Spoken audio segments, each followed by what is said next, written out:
So ayan mga kadrama-rama, alam ko pong inaabangan nyo po no, yung next na mangyayari dito sa Shining Inheritance, dahil alam naman po natin mga kadrama na itong si Tony ngayon ay talagang nakagawa na nga po talaga ng paraan para nga po talaga makareach out dito talaga kina Ina, para nga po talaga mahanap niya yung kanyang mga anak, dahil nga po sa kagagawan talaga ni Lani na talagang dineclare na patay na nga po talaga siya, dahil nga po sa gusto nga po talaga ni Lani na makakuha nga po ng insurance mula sa pagkamatay daw ni Tony. Kaya talagang yung ginawa talaga ni Lani ay nilagay na nga lang po niya talaga itong si Tony doon sa kanyang mga tauhan. Talagang kinulong nga po talaga nila ito mula nga po sa pagkakahulog doon sa hagdan. Dahil nga nung time na nagpakita itong si Tony kay Lani, nagulat nga po talaga ito, nabuhay pa po pala ito siya, no?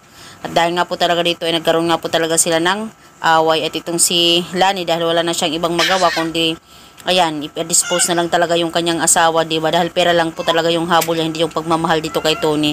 At dahil nga po talaga itong mga kadrama, sabi nga daw po nila ay anak nga po talaga ni Lola Aurea itong si Tony. Dahil dalawa daw yung anak ni Lola Aurea. Sana naman po talaga, dahil nakakatuwa naman po talaga kung totoong apo talaga ni Lola Aurea itong si Ina, dahil karapat dapat naman talaga siya, dahil mayroon talaga siyang dugong de la Costa, diba? Kung titingnan natin kung sino yung mas totoong apo, itong si Ina para dito talaga kay Lola Aurea, at possible talaga anak niya itong si Tony, 'di ba? 'Di ba? Yun lang ang hindi natin alam, baka si director yun ang gawin niya, 'di ba mga kadrama? Sobrang nakakatuwa lang po talaga na maging happy po talaga si Lola Aurea na buhay po talaga itong si Tony, dahil itong si Tony talaga yung possible na tumulong talaga dito kay Lola Aurea. So mga kadrama, alam kong excited din po talaga tayo sa mangyayari, no? Baka may twist talaga itong si director na possible po talaga ni or anak talaga ni Lola Aurea itong si Tony, hindi lang si Rodante yung kanyang anak, di pati din itong si Tony. So mga kadrama, abangan na lang po natin yung next na mangyayari, no, dito sa Shining Inheritance, dahil alam po na nakaka-excite na nga din po talaga, dahil napapalapit na nga po talaga yung pagtatapos nito, di ba?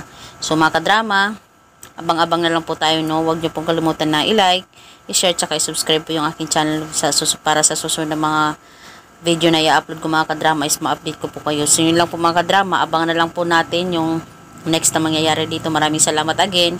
Gusto ko lang magpasalamat sa inyo dahil malaking tulong po talaga kayo sa aking channel. So yun lang po mga kadrama, maraming salamat again. Abang-abang na lang po tayo sa mangyayari dito.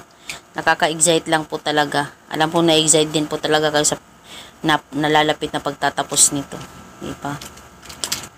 So yun lang po, maraming salamat again sa palagi niyong panunood at pagsuporta po sa aking channel mga kadrama. Big help. Bye!